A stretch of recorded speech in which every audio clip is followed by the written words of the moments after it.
Hi, this is Senator Bernie Sanders. Last year, along with John Nichols, the great progressive journalist with The Nation magazine, I wrote a best-selling book called It's Okay to Be Angry About Capitalism. In it, we tackle the issues that you don't hear much about in the mainstream media, from the extraordinary wealth and income inequality that our nation is experiencing, to the growing labor movement, to corporate control over the media itself. If I must say so myself, this is a very good book, and it's just been republished in paperback. If you'd like a copy of the book, please make a donation of $12 or more, or whatever you can afford, to my campaign, and we will get you a copy. You can do this at berniesanders.com/book. Again, that's berniesanders.com/book. Thank you very much. In this segment, we're going to talk a little bit about unions, which is a topic that the senator enjoys discussing quite a bit. Now, I wanted to start out, though, and go into it. We do talk a great deal about work in the book. We've got 2 chapters on it, work as it sort of exists today and the future of work. And clearly, we are in a great transition point where people are kind of rethinking their own relationship with their work. My sense is that the pandemic had a huge impact on that it did cause people to pause and rethink.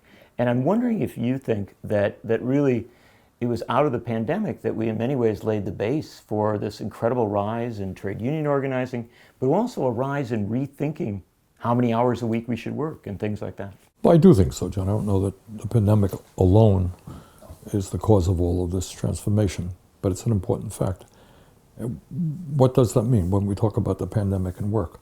To me, what it means is that you had a terrible virus going around, which has killed over something like 1.1 million Americans, and God knows how many were sick, some very seriously sick, and many with long COVID today. So it's a terrible, terrible pandemic.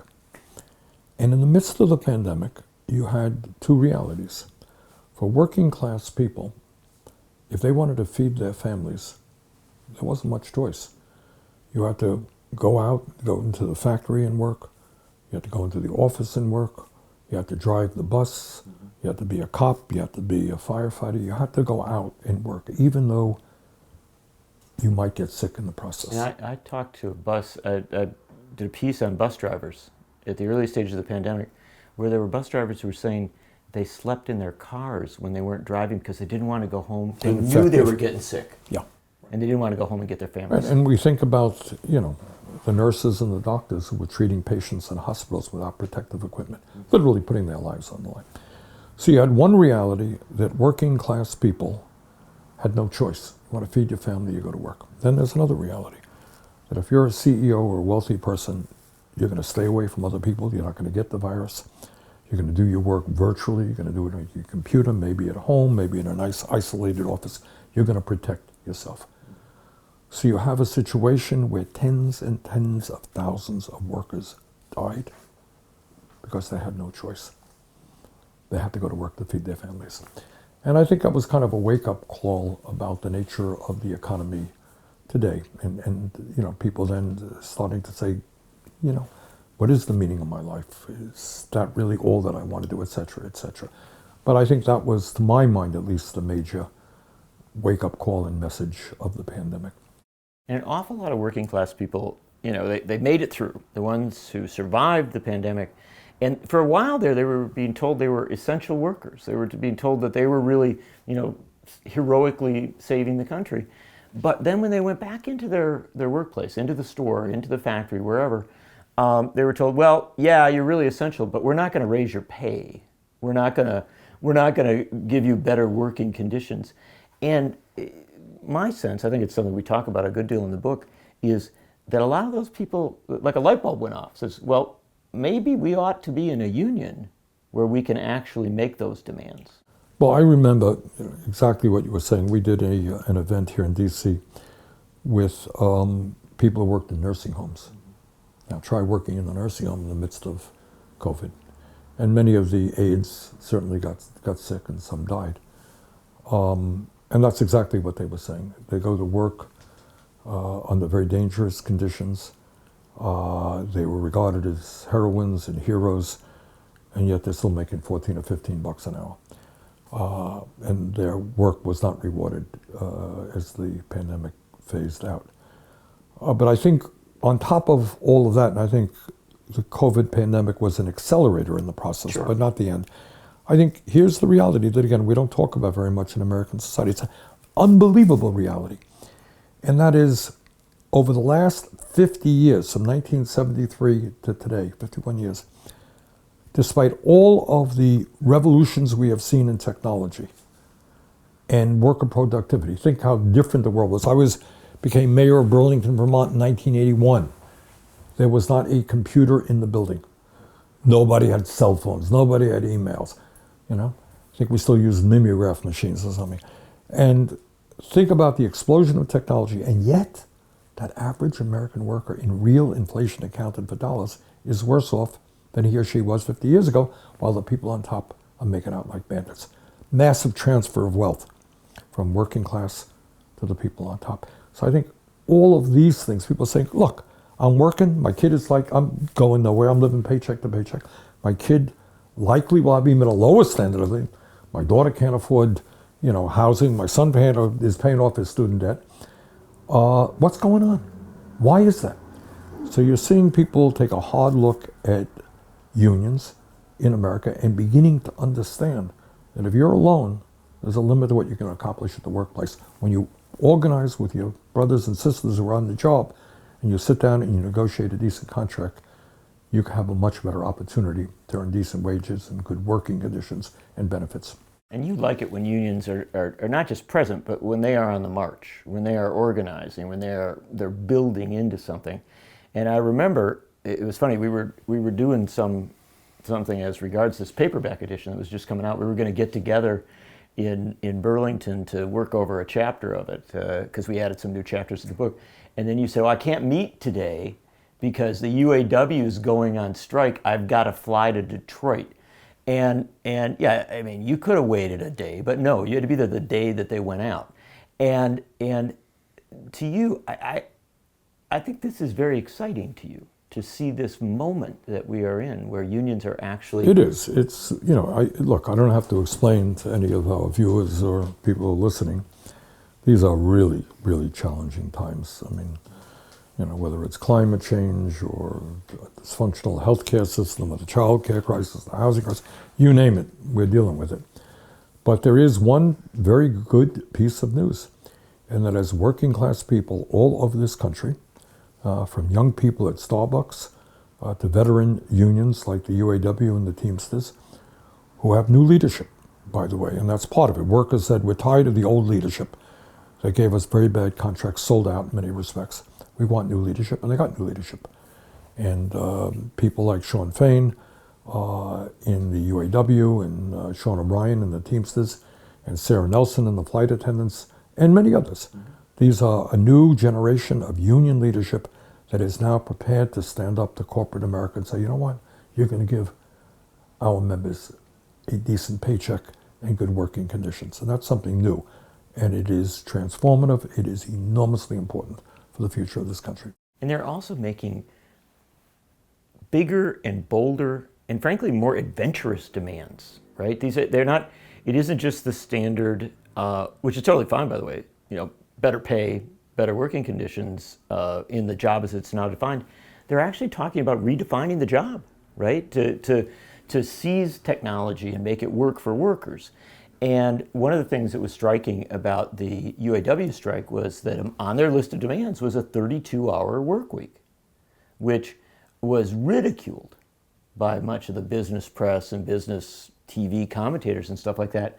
But it's not that ridiculous, is it? It's actually a very practical proposal.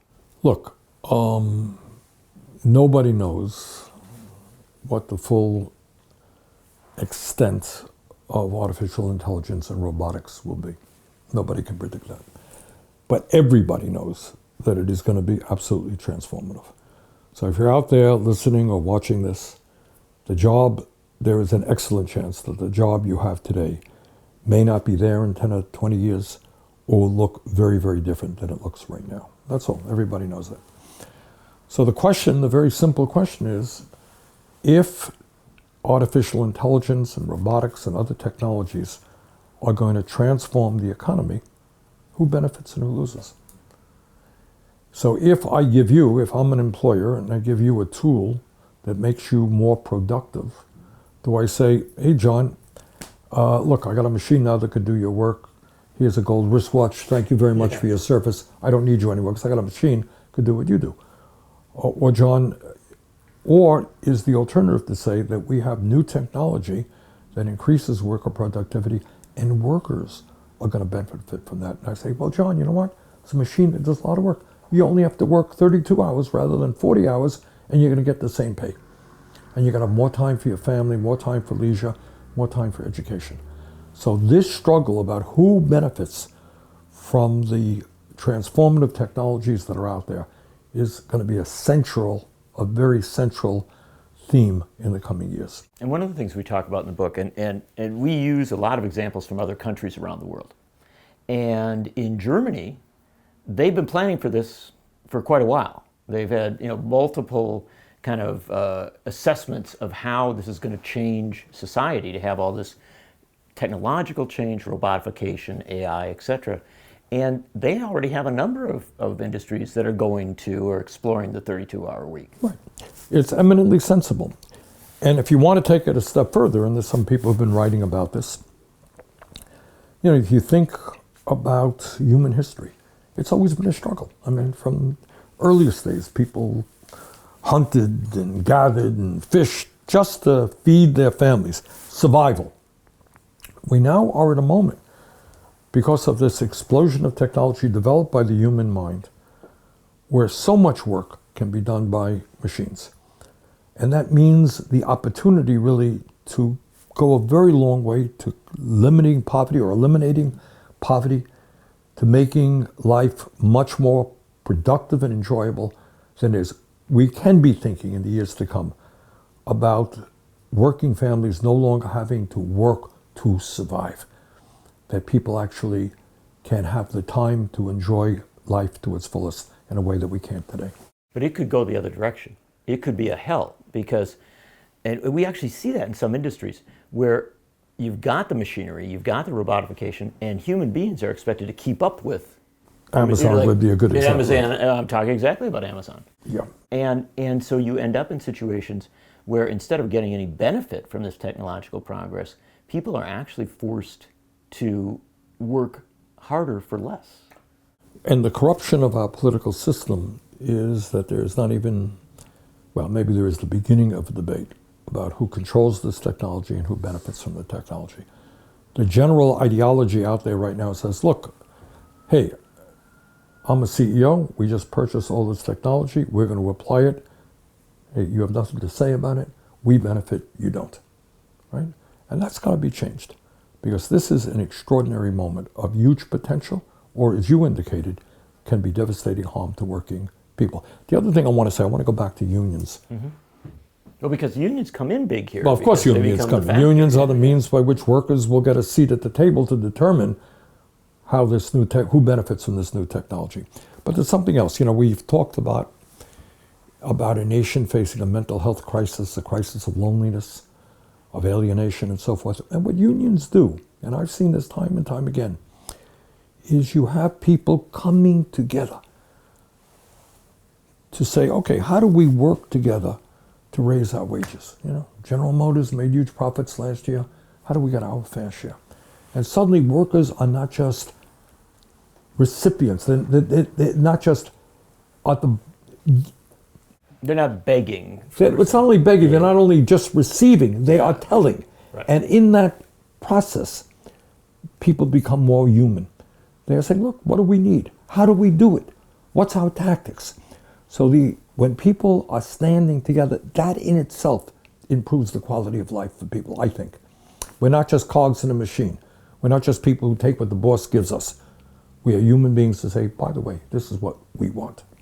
So let's keep digging into this a little bit, because one of the things that we saw not that many years ago, I come from Wisconsin, and you came out to Wisconsin to stand with public employees and others who were objecting to Scott Walker, the former governor's efforts to basically gut labor law, to make it almost impossible for unions to organize and collectively bargain. And at that time, there were a lot of pundits, a lot of political consultants who were saying, unions are the past, right? Their time has passed. Yep. In reality, one of the things we argue in the book is that we're actually coming into a time where unions are more necessary than ever. Like, they become more vital. They're more necessary than ever to counter the incredible power of the billionaire class in corporate America. These guys have all of the power. Who's going to stop them? Who's going to tell them that they cannot do anything they want to the American people? And the only institutions that I know that can stop them are organized labor. And organized labor is also, it's a factor, obviously, in the workplace, but it's also a factor in politics, right? Because when people become organized into a union, one of the things that a union does at its best is educate people about what they can expect, not just from their employer, but from government itself. And I think that's one of the reasons why Republicans have spent so much time attacking unions. Absolutely. When people get involved in a union and they understand what's going on in their own company, then they understand what's going on in the country in many respects. And they begin to pay attention to what's going on in Washington. Why do we have this trade union? Why has the minimum wage not been raised? Why do we have an NLRB, which used to be terrible, now much better? What is an NLRB? What is Congress working on?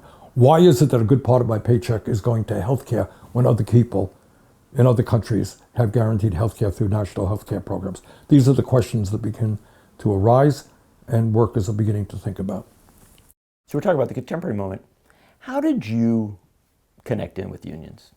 What was it that made, because this is not a new theme for you. No. This is something you've been conscious of for a long time. Where did you, when you think back, where did you make that connection in your own head?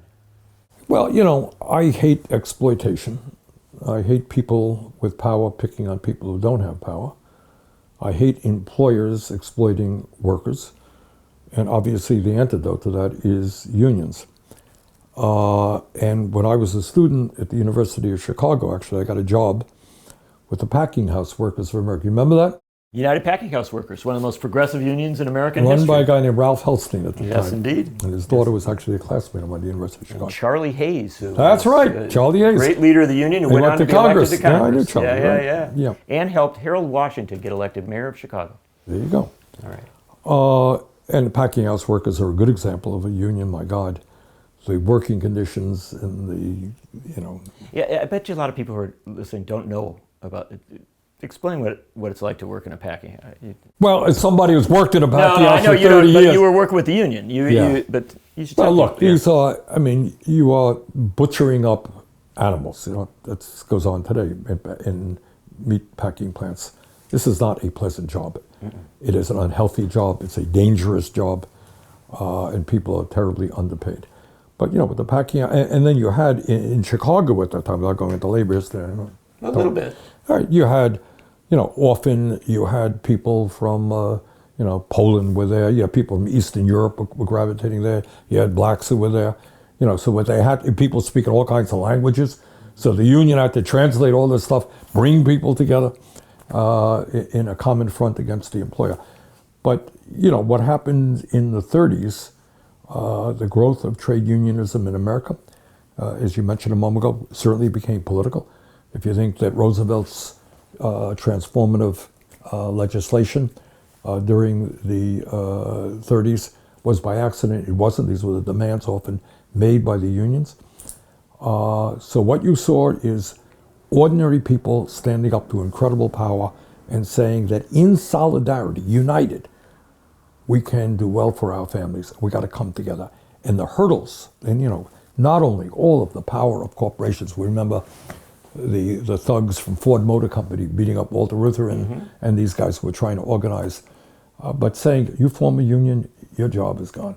And God knows how many people, you got to go home to your wife and say, I got fired because I tried to form a union. People say, I'm not going to do that. Tremendous pressure and all the brainwashing that people got. People got beaten up by the police, etc. But to me, what human life, the advancement of human life, is when people are coming together, overcoming race and religion and ethnic backgrounds, which is certainly what was the case in Chicago. You had to overcome all that, to stand together to say, we're human beings. We're entitled to a decent standard of living. Companies making all kinds of money, they've got to provide decently for us as workers. And I think, we got to expand upon that. And organized labor can become a major, major political power in this country with an agenda that speaks to the needs of workers and not just, the CEOs. So one thing that we do in the book is obviously we try to explore a lot of ideas for where you might go if we actually got our act together as a country, right? If we open some of these doors to some real new possibilities. And there's a substantial section on worker ownership. Yeah. And that's been a passion of yours for a from long way back time. when. I was mayor in Burlington in the 1980s. I'll never forget it. We did a town meeting, if you like, in City Hall, on that issue. The place was mobbed. There was a lot of interest in it. All right, this is what it gets back to. It gets back to what we mean about democracy. Is it just the right to vote every 2 years? What democracy means to me is the right for you to control your own life. So if you go to work for 40 or 50 hours a week, and you have nothing to say about the job, right? Boss makes all the decisions. Here, John, you got to do all of these things, and we'll check you out at the end of the week. You become less of a human being. You have brains, but you're not allowed to use your brains to try to improve what you're producing or the work that you're doing. You just are a cog in a machine. You're taking orders from somebody else. And I think what we have seen over the last many years is a growth in ESOPs and a growth in worker-owned companies. I will tell you that in Vermont, and we've been fairly active in this, you have workers now who elect their own bosses, their own managers, who share the profits, who determine what the salaries are, worker-owned companies. And you walk into those companies and it is very, very different than walking into a normal company. There's a certain pride and people feel very differently about the company. It's their company. Why not? They're the boss. They own it. And they make the decisions. And that makes them, I think, more human to say, you know what, things aren't working well. We can do this better. We can do that better.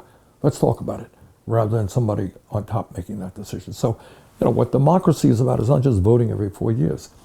Is how do we have as much control over possible in our lives? And you can't ignore that you're working 40 or 50 hours a week. You can't ignore the fact that many people, and we don't talk about this at all, I'm not saying this, who knows what the statistics are, but there are clearly millions of people who are going to wake up tomorrow morning and they're going to be, oh God, I've got to go to work. I hate my job, but I've got to go to work because I need the paycheck to feed my family, right? Millions of people. Well, let's create a situation where people are excited about going to work because they are part of that process. They may help make those decisions. That's what worker ownership is about.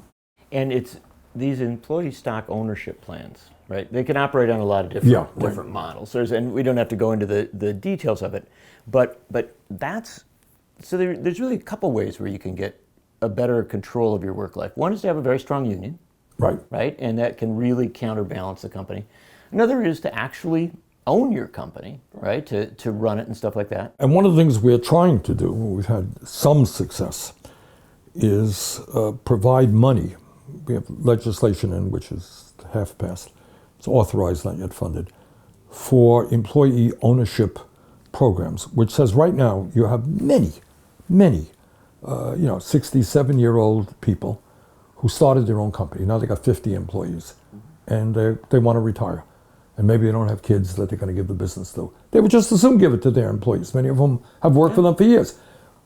How do you do that? Are there any tax breaks available for you?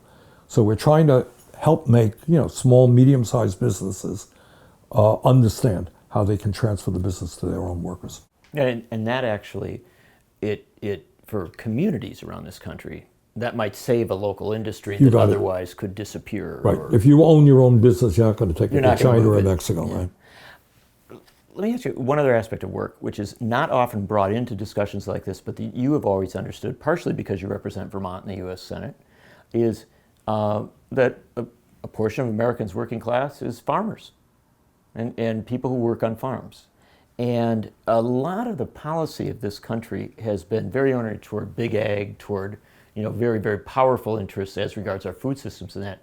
You've always been very interested in, and we talk about it a little bit in the book, the importance of making sure that we shore up the working people that grow our food, that produce the largesse of this country. I always got a kick out of my right-wing friends who want to get rid of all of the illegal immigrants in America.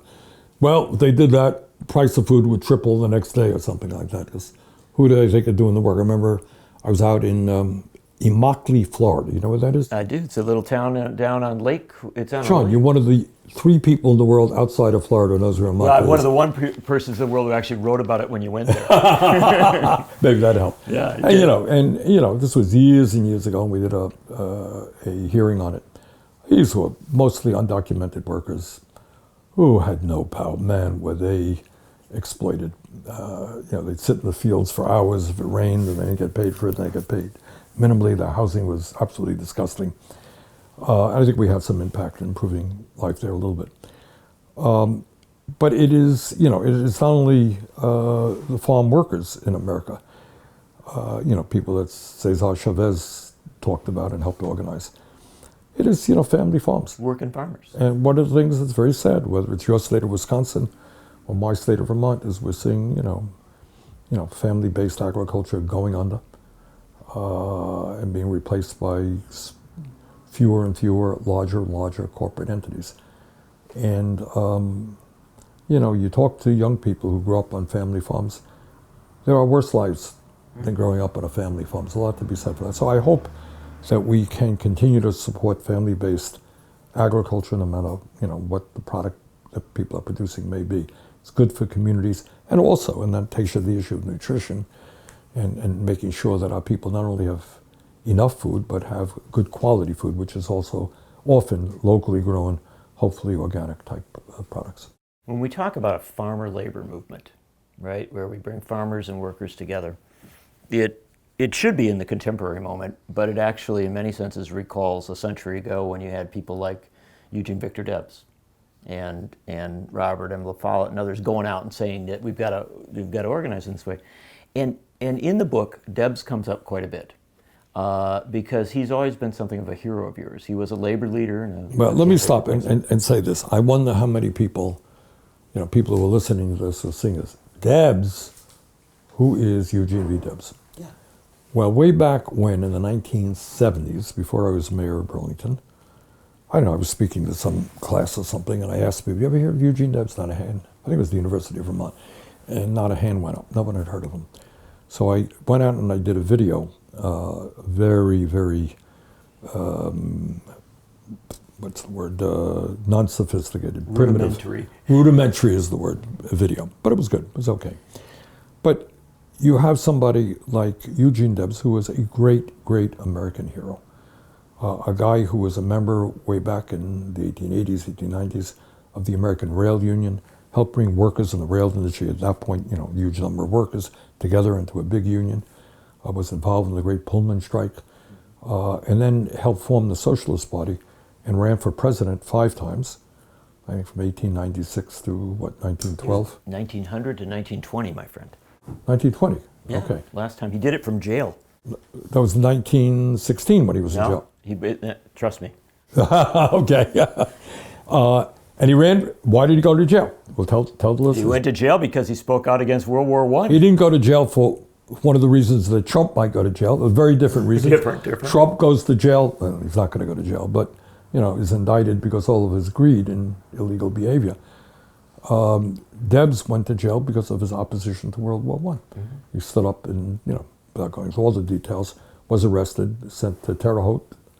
He sat down to. He's from Terre Haute. He got sent down to the Atlanta Penitentiary. Yeah. You're in Atlanta. You even got you can get a pin with. They had pins in that campaign with him and his cell number. Anyhow, the guy goes to jail. He was in jail for 3 years, and he was in his 60s at the time. And he came out in much worse health than when he went in. He died, I don't know, some years later.